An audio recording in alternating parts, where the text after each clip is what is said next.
experimental bacteria lab accidentally explodes. Without warning, dangerous bacteria begin to destroy the atmosphere. Within days, the Earth becomes a desert wasteland. The few survivors roam the planet in powerful steel vehicles, seeking what little food and water is left. Only the strong will survive, but who will rule in this age of steel monsters?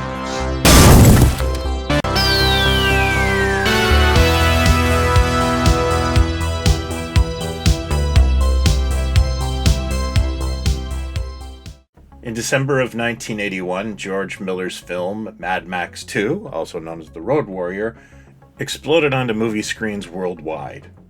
Not only was this fast-paced film critically and commercially successful, but it would leave tire tracks over our pop culture sensibilities for the rest of the decade. The predictable copycat films came out, of course. These came from all corners of the world, but especially Italy. They featured leather-clad anti-heroes with names like Parsifal or Trash, and they'd roll around in quarries with souped-up death cars.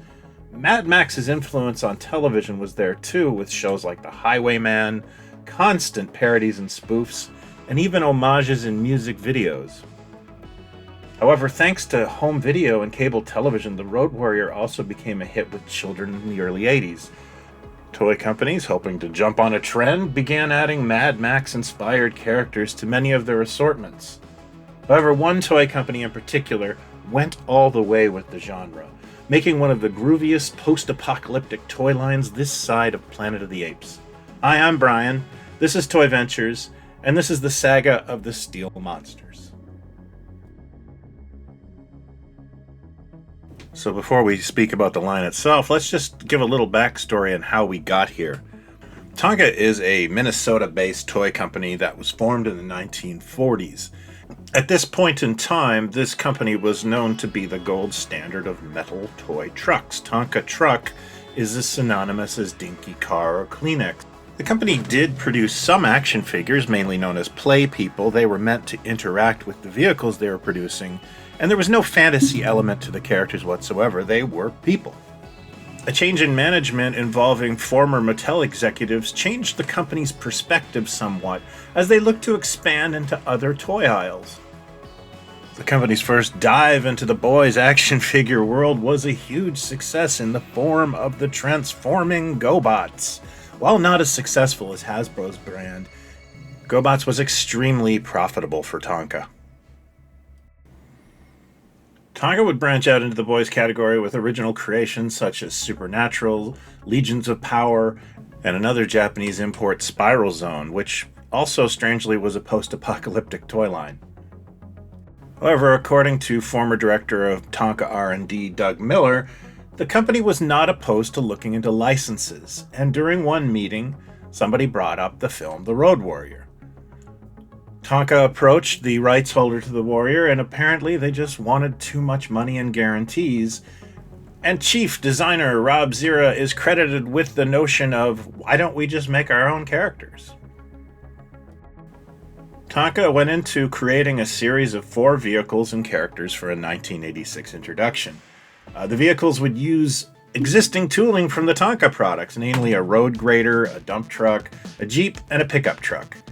There would be new plastic tooling for canopies, and machine guns would cleverly disguise the mid-sized vehicles into futuristic killing machines. A new color scheme was adopted. The Marauder vehicles are a black color with red, and the Survivor's color scheme was mainly gray. This was a cost-cutting measure as the pieces were already molded in gray. While Miller was hard at work with his crew, fighting battles such as putting half-tracks on dump trucks, and pushing the envelope design-wise with something called Tampo Deco to simulate graffiti on the vehicles effectively, Tonka designer Ray Zira was enthusiastically creating the pilots for these vehicles, coming up with some designs that at times looked very familiar, yet different. Heading up the good guys, also known as the Survivor, is Wheel Boss, who is a somewhat un-Rockatansky-looking fellow, but that may be on purpose. And of course he has a trusty sidekick in the form of Half Track.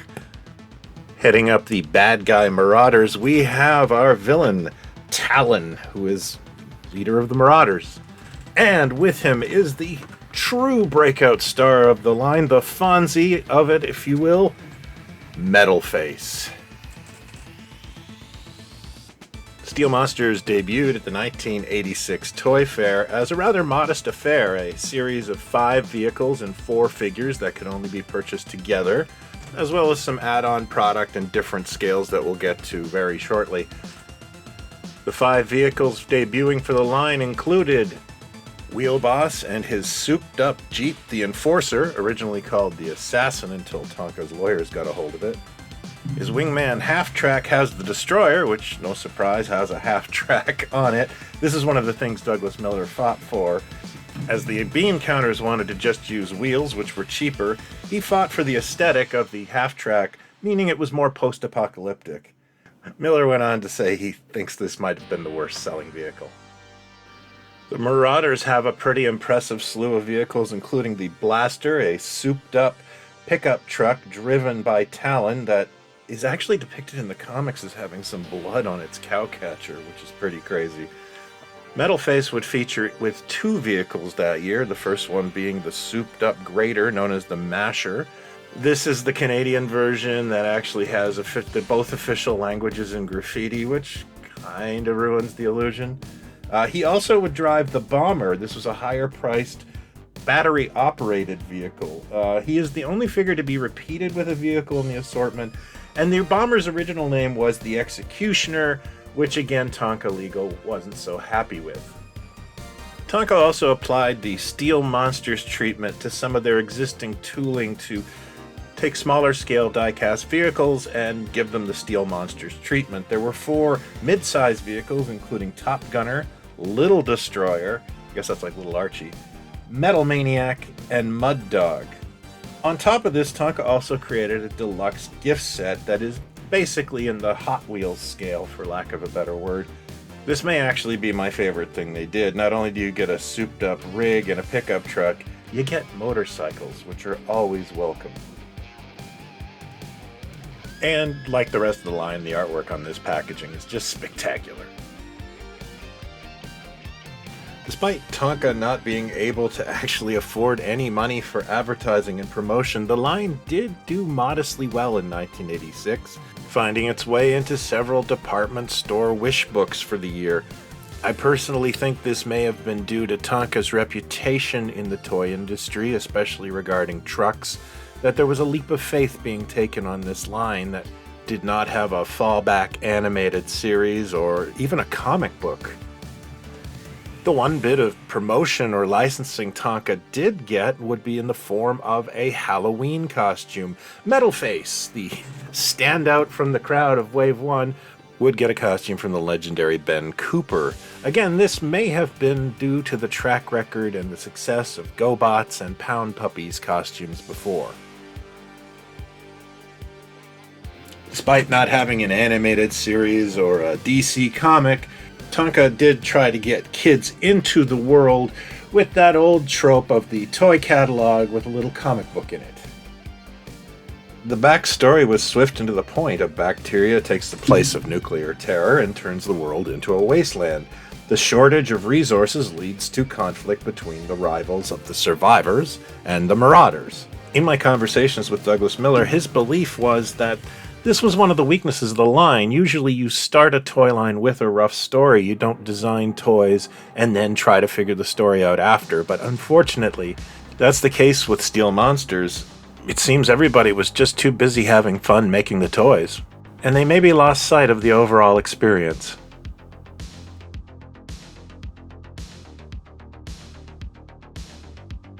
Tonka had ambitious plans for the Steel Monsters toy line based on their 1987 catalog.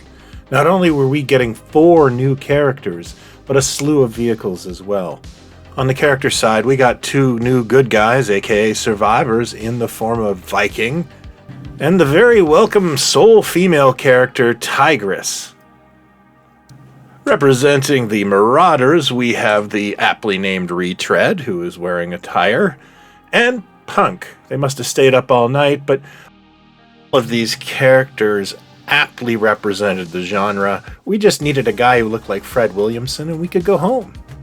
Just like Wave 1, Tonka wanted to introduce vehicles for each of the new characters. Wrecker was a bulldozer for Viking. Retread drove a missile launcher called the Barbarian. And Tigress was in a souped-up rig called the Pulverizer. There's no record of the vehicle for Punk, but according to Douglas Miller, they were working on things such as cranes and school buses, so perhaps they were involved. However, the writing was on the wall for Steel Monsters, and none of these vehicles saw production to our knowledge.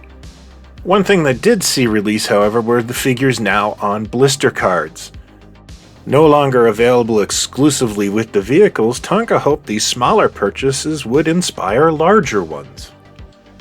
Unfortunately, it was too little too late for the Steel Monsters. They were dead going into Toy Fair 1987, and whatever trickled out ended up on clearance. Miller has explained that there were a lot of figures in the design phase, and that's something that will hopefully someday see the light of day. So there's a number of reasons why this line did not succeed in the 1980s. The main one being the lack of money that Tonka was able to put in to promote it. As Miller explained, even though using existing tooling, the toys were still expensive to make. As Miller explained to me, metal trucks were actually a tough business, and seeing as the Steel Monsters were metal trucks, there wasn't sufficient money in the budget to spread awareness. The other problem was, who was this for? Tonka trucks are generally thought of as toys for younger children, but the themes and character designs seem to suggest an older boy. Moms also seem to loathe Steel Monsters. As Miller explained, they weren't the right product for a younger age. We were on the edge because we had machine guns on them. There's a difference when you're doing ray guns and that kind of stuff. This was the apocalypse. Miller felt also that the figures themselves, it was hard to differentiate the good guys from the bad guys. To him, they all just looked like bad guys. Truly, this was a toy line for an adult collector, but they were rare and few and far between in 1986. The other factor that definitely hindered the Steel Monsters was the crowded marketplace of the mid-1980s. Even if they had gotten a television series and a comic book in the works, that was no guarantee of success. In fact, Tonka's two other boys lines from 1987, the Spiral Zone and Supernaturals, had much more money to play with. Even with all that promotion, attention, and ballyhoo, they both failed to make a mark in the toy industry and were quickly canceled. If you like this episode and want to support what we do, please consider checking out my store where I have 12 issues of Toy Ventures magazine now available. Issue 11 in particular is our feature on Tonka Steel Monsters. It takes a deep dive into the details, and if you order now, you will get a free metal face air freshener while supplies last. My link is in the description. Thank you as always for looking. I was a 15-year-old kid when Steel Monsters came out, and I was actually actively collecting old toys. And I can remember the feeling in my gut when I saw these toys. I was in love with them. But there was just no way I was going to pick those up. One, they were expensive, and I didn't have that kind of money. And two, I had no idea where I was going to put these.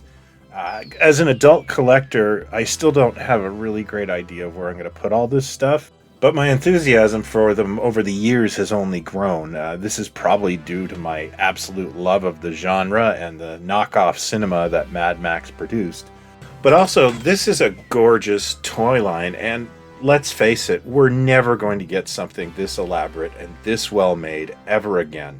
I mean, if Hasbro or anybody tried to bring this back right now, you're looking at hundreds of dollars for the vehicle tooling. It would probably be all done in plastic. This is a moment in time. This is a gift of a toy line. Yeah, I wasn't a kid then, but it doesn't matter. It's been waiting for me. I'm really enjoying this collecting opportunity, this journey, and I'm still after a couple of carded figures. Punk and Metalface were never provided on their accurate cards. It's also kind of ironic that the most produced figure in the line, Metalface, is somehow the hardest to find on the card, at least in my experience, but that's sometimes the way it goes. This has been my look at the Tonka Steel Monsters. Thank you for watching, especially if you watched it all the way through. It really helps the channel. If you're new to this, please consider hitting like and subscribe. I do this every week. I hope you enjoyed your visit to this blighted place. Until next time, be well and talk toys, not other people. Cheers.